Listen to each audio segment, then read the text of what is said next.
भाजपा ने मंगलवार को राजस्थान में नए मुख्यमंत्री के नाम की घोषणा कर दी। भजन लाल शर्मा के नाम की घोषणा हुई है। उनके साथ ही दिया कुमारी और प्रेमचंद बेरवा को उप मुख्यमंत्री भी बना दिया गया। राजस्थान में मुख्यमंत्री का चयन करना छत्तीसगढ़ और मध्य प्रदेश के मुकाबले काफी जटिल माना जा रहा था। चुनाव परिणाम आने के बाद जिस तरह से पूर्व मुख्यमंत्री वसुंधरा राजे के पक्ष में विधायकों की लाइन लगी हुई थी, विधायक उनके पक्ष में थे, उसके बाद से ये जो चुनाव के बाद मुख्यमंत्री का चयन था वो और भी ज्यादा मुश्किल भरा होता जा रहा था। चुनाव जीतने वाले विधायक निर्वाचित होने के बाद कई विधायक प्रमाण पत्र लेने के बाद सीधे वसुंधरा से मिलने उनके जयपुर स्थित आवास पर पहुंच रहे थे।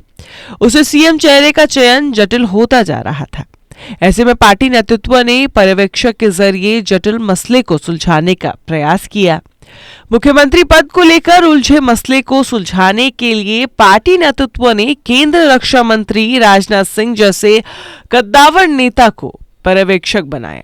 पार्टी नेतृत्व को विश्वास था कि राजनाथ ही वसुंधरा को साध सकते हैं। वसुंधरा के समर्थन में कुछ विधायकों की बयानबाजी से प्रदेश में चुनाव की कमान संभालने वाले नेताओं की चिंता बढ़ी जा रही थी, लेकिन राष्ट्रीय नेतृत्व ने राजस्थान में पर्यवेक्षक बनाकर राजनाथ को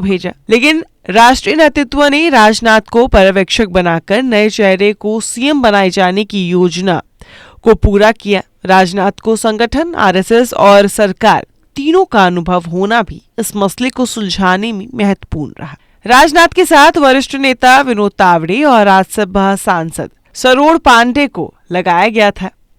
साल 2008 के अंत में राजनाथ सिंह भाजपा के राष्ट्रीय अध्यक्ष बने थे। राष्ट्रीय नेतृत्व उस समय ओम प्रकाश माथुर को प्रदेश अध्यक्ष बनाना चाहता था। इसके लिए राजनाथ ने तत्कालीन सीएम वसुंधरा को संदेश भेजा, खुद ने फोन भी किया, लेकिन वसुंधरा ने राजनाथ से फोन पर बात ही नहीं की थी। इस पर राजनाथ नाराज हुए और बिना वसुंधरा की सहमति के माथुर के नाम की घोषणा कर दी। इसके बाद विधानसभा चुनाव हुए तो भाजपा विपक्ष में आ गई और कांग्रेस की सरकार बन गई। 2009 में लोकसभा चुनाव हुए तो प्रदेश की 25 सीटों में से भाजपा को केवल 4 सीटें हासिल हुई।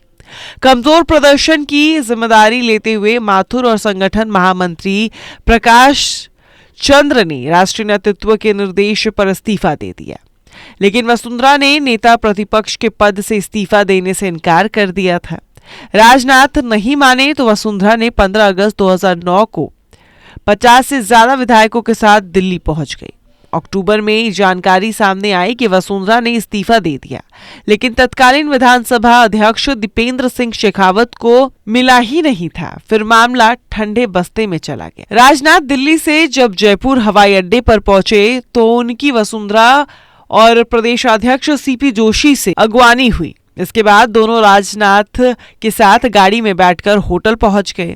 होटल में राजनाथ ने वसुंधरा के साथ करीब 1 घंटे तक बातचीत की। राजनाथ ने वसुंधरा को ये तो बता दिया कि पार्टी नेतृत्व किसी नए चेहरे को सीएम बनाना चाहती है, लेकिन यह नहीं बताया कि नया चेहरा कौन होने वाला है, जबकि राजनाथ को उसके बारे में पता था। उन्होंने वसुंधरा को समझाया कि पार्टी के फैसलों के साथ चलना चाहिए, राजनीति बहुत आगे तक जाएगी, ऐसे में पार्टी का फैसला मानना हमारे लिए अनिवार्य होता है।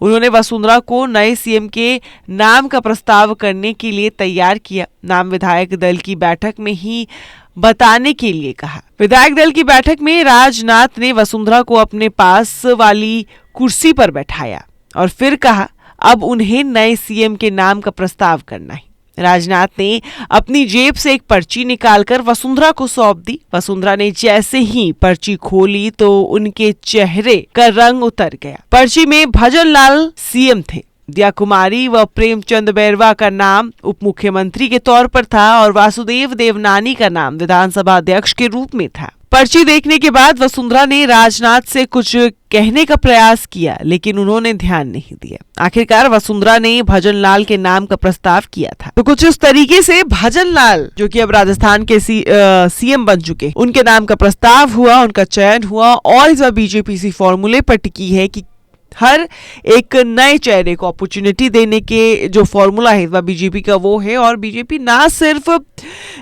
बस विधानसभा चुनाव को देखते हुए फैसला ले रखी थी, बल्कि बीजेपी का मेन मोटो जो है वो है लोकसभा चुनाव। अब देखना ये होगा कि बीजेपी के इस फैसले से लोकसभा चुनाव पर कितना असर पड़ता है।